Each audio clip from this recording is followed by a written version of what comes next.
Hi, my name is Liz Kern, and I'm a counselor at East High School. And this is Becky Benke. I am one of your counselors as well. We are going to be talking with you today about creating your college list. It's a lot to think about. It does take time, it does take work, and that's something that we're going to share with you today. So as you are creating the college list, it's not something that you can rush. It's not something that you're going to necessarily sit down and complete in one sitting. So be prepared to really put in that hard work. Also, besides the research that you're going to do, you also need to have those conversations with the adults in your life. And these may be hard conversations. You have to sit down and talk about the finances of the situation. You have to talk about all the little pieces of if they can afford to send you, if you can afford to go to a specific school, as well as all of the additional expenses that are just accumulate as you are going off to college. So have those conversations from the start. When building your college list, we think about it in terms of the college risk continuum. And this is in terms of finances, but also in terms of academics. So the next couple of slides will give you some good information about this in terms of test scores and GPA. At this point, we're not going to focus on test scores, but you are going to look at if your GPA and if you have test scores, if they, where they relate to the school's academic standards. So if your GPA and SAT, if you have it, are below a school's average student, then that might be more of a high-risk school.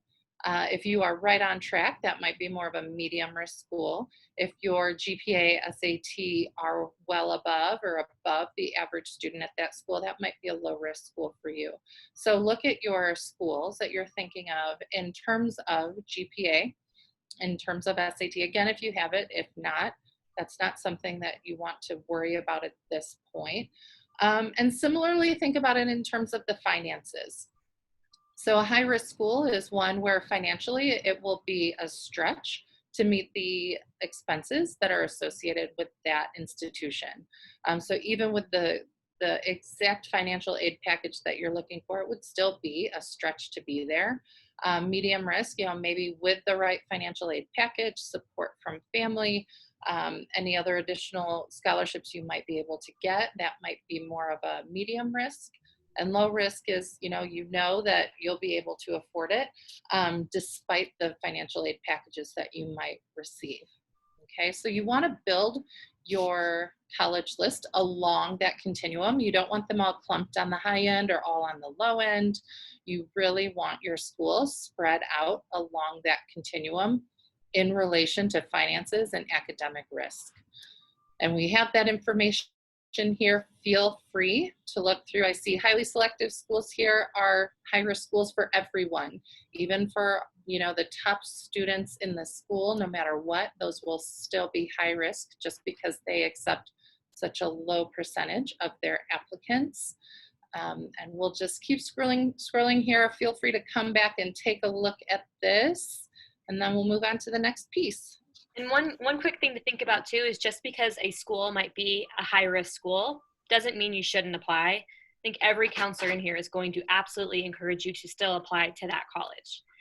Other things to think about when you're creating your college list, you want to make sure the school has majors that you feel like line up with what you're interested in. And if you're undecided, maybe think about a school where it's easy to maneuver between different colleges within that college that has maybe a lot of opportunities for changing majors, deciding a major. Some colleges want you to apply in the fall for your first year of college, already deciding what you want to major in. And some colleges let you decide maybe year 2 or year 3. So those are things you want to keep in mind if you're not sure about what you want to major in. The next important thing to think about is the location. For me, I grew up in Southern California and I wanted to experience weather and snow. And so I was the dumb Californian that moved to the Midwest and went to Ohio State. But that was something that was very important to me. So you really need to think about where you want to live. Again, the biggest piece is the expenses. You're going to have to work together with your counselor and Mr. Caricato in the Denver Scholarship Foundation office, because there's so many fees that come with college applications, and then once you get into the school, there's so many things that are going to come at you in terms of finances. You want to be very clear with what you can afford, and then if you are getting money from the school or through scholarships, how else can you supplement the money that you owe that school? Another thing to think about is the expense of traveling to and from school. And also, how far is that campus away from an airport? That's another expense you would need to think about as well. And then again, what's important to you? So this is the year, your senior year, is really to reflect on what makes your education meaningful for you. Maybe it's the extracurriculars or the sports that you are involved with. Maybe it's important for you to be at a very diverse school. Maybe you want a single gender school, large, small. What kind of town do you want to live in? Do you want to live in a rural setting? Maybe try something completely different than Denver. Do you want to go to a private school or a public school?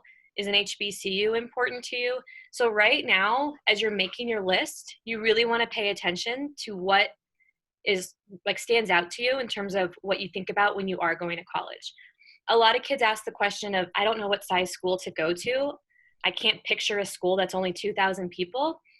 The good thing about living in Denver are there's a ton of school campuses in a 2-hour radius from Denver. You can go and explore a campus and get a good feel for, is CU Boulder too big for me? Is it too small for me?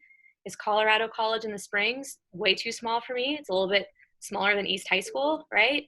So sometimes just stepping on a campus that's really large or really small helps you get a good feel for what size school you want to go to. Okay. We have a video here to keep our time short. I just want you to be aware of this. You can come back or you can look it up yourself. Just top 5 mistakes when making a college list. It's like a 5-minute watch, but we want you guys to be able to reach out and do that on your own time. So please do link to that video and watch that when you are able.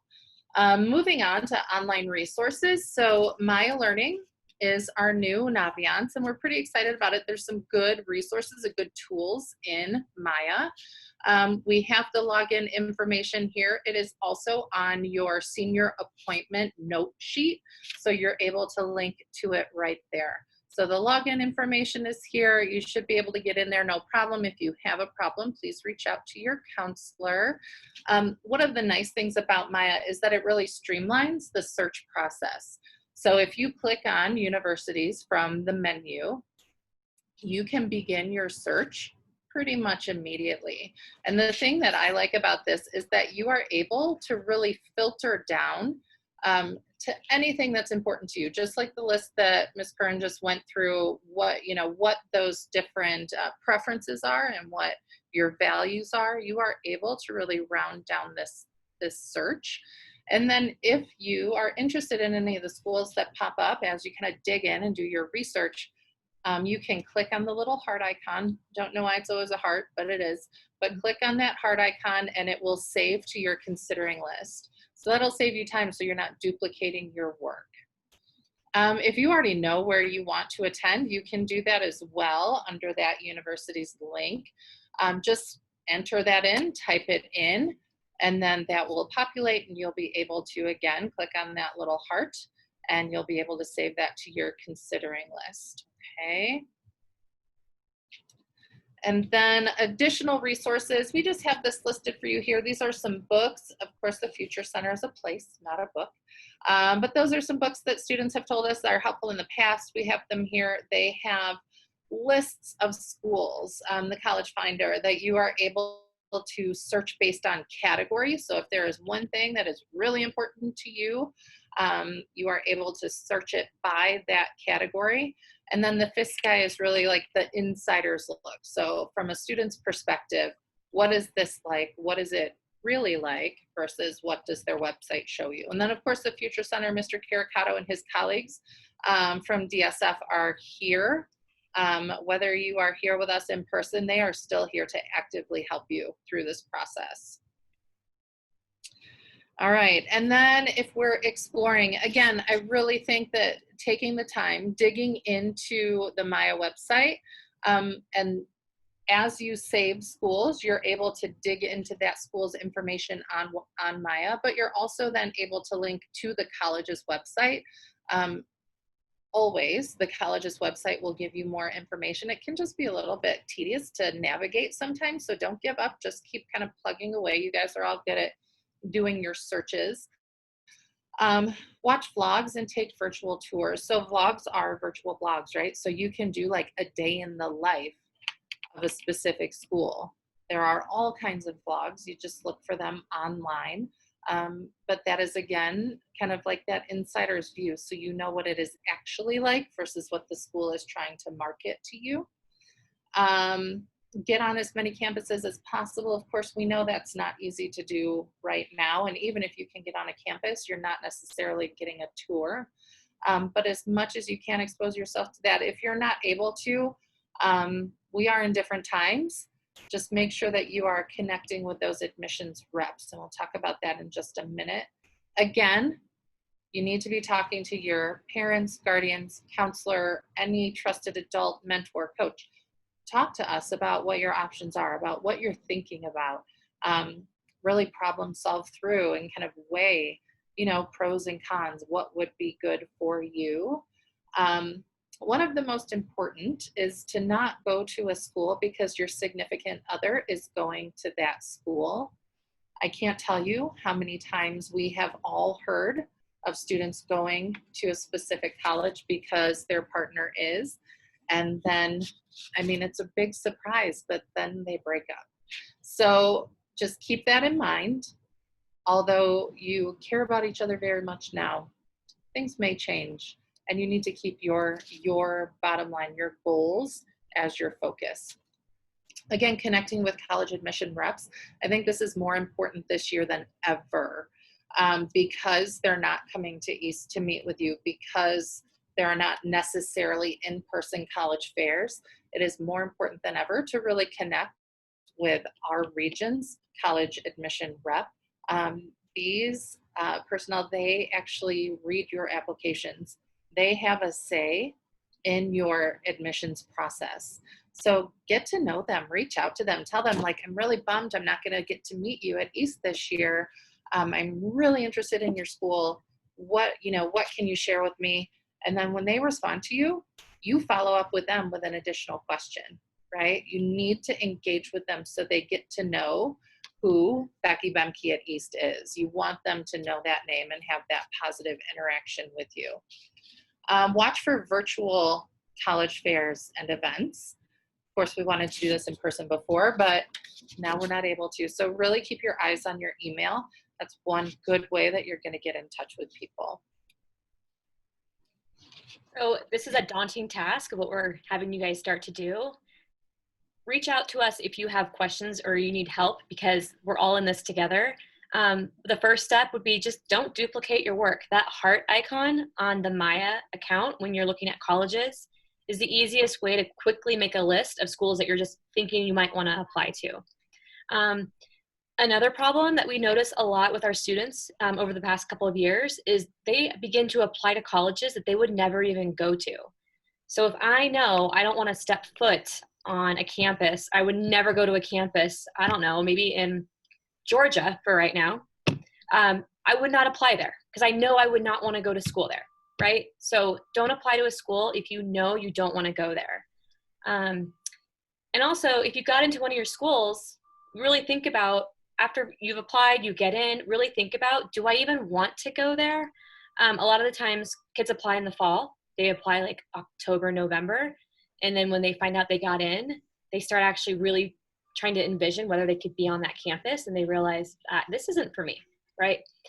Please, please, please, please do not procrastinate, especially with the COVID situation that we're in right now. If we were to come back to school and be able to help you all in person, it's not going to be until basically a week before the November 1st deadline. We don't have time to waste. We need you guys to get on this now.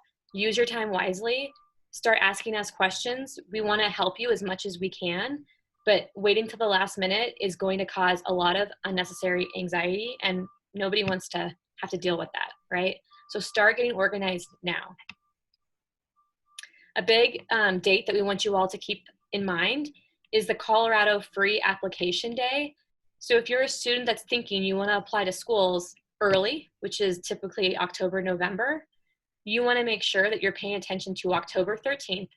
Colorado universities, so all 32 public universities in Colorado and a bunch of the private colleges waive their application fees on October 13th. So you want to keep that in mind. If you're thinking some in-state schools are going to be either your best option or even your backup plan, why not apply on the 13th of October? You don't have to pay any money. You'll find out early, usually before winter break, whether or not you got accepted, which then buys you more time to begin looking for scholarships. But definitely your application on October 13th would need to be turned in, and you don't have to pay any additional fees. There is a lot of support at East, especially now, despite not being together in person. There's a lot of support. So we're going to have a lot of videos posted to the East website for all different aspects of college and post-secondary options. So you want to constantly check back on the page and see what's been added. Please check in with your counselor. Please, please, please, please, please check in with us. Not only are we able to connect you with maybe other staff that went to a university that you're thinking about applying to, and maybe you can get an individual's experience. We're also the ones writing your letter of recommendation for college. So the more you reach out to us, the more you just kind of share who you are with us, the easier it is for everybody as we go through the college process. So please reach out to us. We also have Mr. Caricato and his staff working here at East still. So reach out to him as well for financial aid and scholarship support. So over the years, we've learned some things from students, right? And we touched on this earlier, but if you would not attend that school, but your grandma's, mother's, uncle's, aunt's dog went there and loved it, but you wouldn't go, please don't apply. Don't even waste your time. Look at schools that you would actually want to go to. Another piece of advice that we share with kids is they usually feel a sense of, oh my gosh, it's the fall. I have to go visit all 10 colleges before I even apply. We don't recommend you do that. We actually want you to look at your list of schools, narrow down ones that that you're really interested in, apply, then see if you get in, and then try to attend that campus if it's possible. It's hard right now with COVID. Things are up in the air right now. Hopefully the springtime, before you have to decide on a school, you are able to go visit schools in person. So for right now, do not stress about not being able to go visit the college because of our current climate. And then lastly, a lot of our kids from Denver go all across the country for numerous, different states for college. And then once they actually get onto that campus, they realize, this political climate is not what I was prepared for, and it's not something that I can handle. So you really want to make sure, especially with the world that we're living in right now, is that school's political climate aligned with your own personal beliefs. Stay connected, right? So even with remote learning, it's really hard to connect with you guys when we can't see you in person. So we're really depending on you to reach out to us, right? The easiest way you can connect with the counselors and just get information is going to be to follow the East Counseling Instagram page. The second piece of advice would be to check your .NET school email daily. This is not only a good skill for high school, it's a great skill for college as well. You need to check your email daily. Please use your .NET email. It's made for you through DPS. It's a professional sounding email. If you are going to start emailing out to college reps, please, please, please double check that your email you're using is appropriate. You'd be surprised at some of the email addresses that counselors see when students email us. You really want to make sure it's a professional sounding email. Another support we have at East High School is what's called Life After East, where if a student just needs more one-on-one attention in applying to a college, we pair them up with a trained volunteer. And the volunteers have been trained by counselors on how to walk a student through the entire application process. And they just give you that one-on-one support that unfortunately counselors with our large caseloads are not able to do. So we would be assigning you with a trusted person that we know is going to confidently get you through the college application process. And if you want more information about that, you just let your counselor know, I need some more one-on-one help. So that is what we have for you guys to start that building your college list process. If you have any questions along the way, please reach out to your counselors. We will probably kick you back to some of the other boot camps. So feel free to dive into the other boot camps that have been posted, take a look, and then just keep in touch. Keep in touch with us. Let us know where you're at. Let us know what help you need. We're definitely here to help you. All right. Bye. Bye, guys.